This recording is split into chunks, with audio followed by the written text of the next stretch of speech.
Welcome back. What's up, guys? Mike Frank with Berkshire Hathaway, Frank Oliver and Company, coming to you after a snowy week last week. So it was a little weird, and I thought about doing the show from home, but then I thought, well, we'll just do it on Tuesday. And then I thought about on Tuesday it was snowy, so then we didn't come to the office, and then it got postponed, and now we're here a week later. A Super Bowl championship later, actually, and another snowy Sunday, which was great and a lot of fun for me. I hope you guys had a great weekend and enjoyed something somewhat normal within some safety guidelines. It was really nice to be able to hang out with a couple friends, safe, but do something what we would consider normal in 2021 because it's been a long year. 2020 just continues, right? But we're going to talk a little bit about HOAs and what is an HOA and why it matters to you guys, right? So first of all, an HOA is a homeowners association. I think everybody kind of knows that, but an HOA can be misconstrued as either a covenant association or a community association or a condo association, and they're all very, very different. So a homeowners association is specifically an organization that may have multiple units, multiple buildings, or multiple homes, depending on the setup or the layout, that are bound together by a set of rules, which we call the covenants. What do we call them? Covenants, restrictions, and conditions, right? So a lot of these things are things like you can't do X, and a lot of people hate HOAs because of that. But truthfully, you can't do is actually there to protect you, right? So if the you can't do X might be you can't park a dual axle trailer on your property within the HOA. And you might say, well, but I like my dual axle, but you might not like your neighbor's 17-foot RV parked in the next door neighbor's yard. So it is actually set up to be a really great preventative measure, and it's designed to protect you, right? Because in the end of the day, HOAs typically will sell for roughly about 4 to 10% more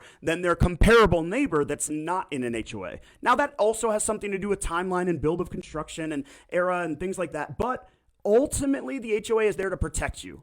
It's there to ensure that your neighbor's yard doesn't get to be 3-4 feet long. It's there to ensure that maybe there's not a rat problem or a rodent infestation in the neighboring property. It's there to really support you and protect you. And I grew up in one house with my mom that was in an HOA, very traditional, right? And one house with my dad that was like super nothing, right? No covenants, no rules, no community guidelines, no nothing.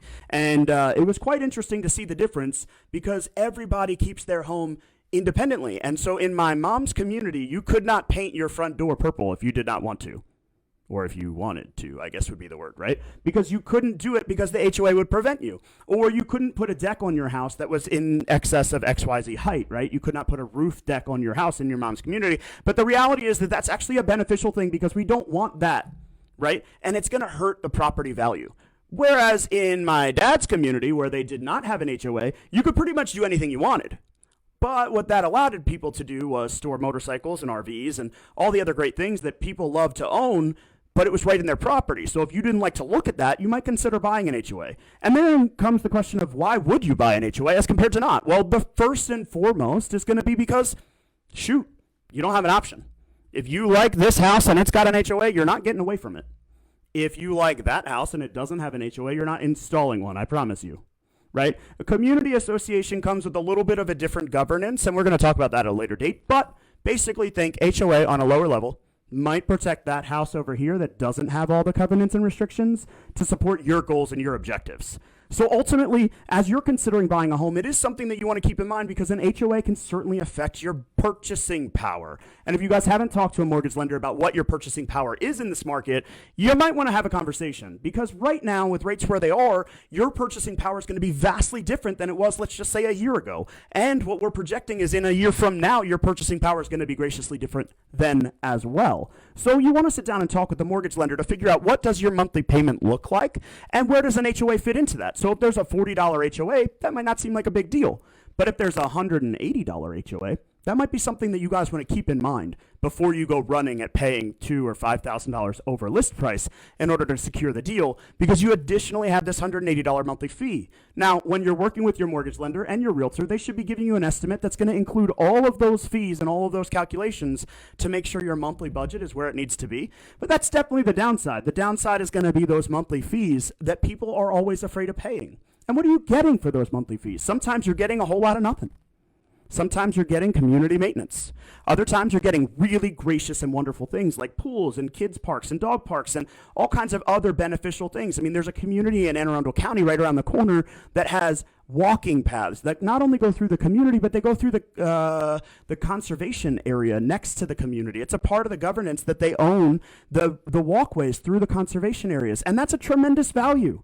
For something like $120 a month, you get 2 pools, 2 kids' play areas, a whole bunch of dog parks, and the walking paths. That's a great deal. Plus, in that particular community, you also get snow removal from everything except your 12-foot by 12-foot driveway, which is a great investment. And so for some people, an HOA is really, really right for them. And for other people, they get kind of concerned that it's just a little overbearing. And that's why HOAs are a super personal thing.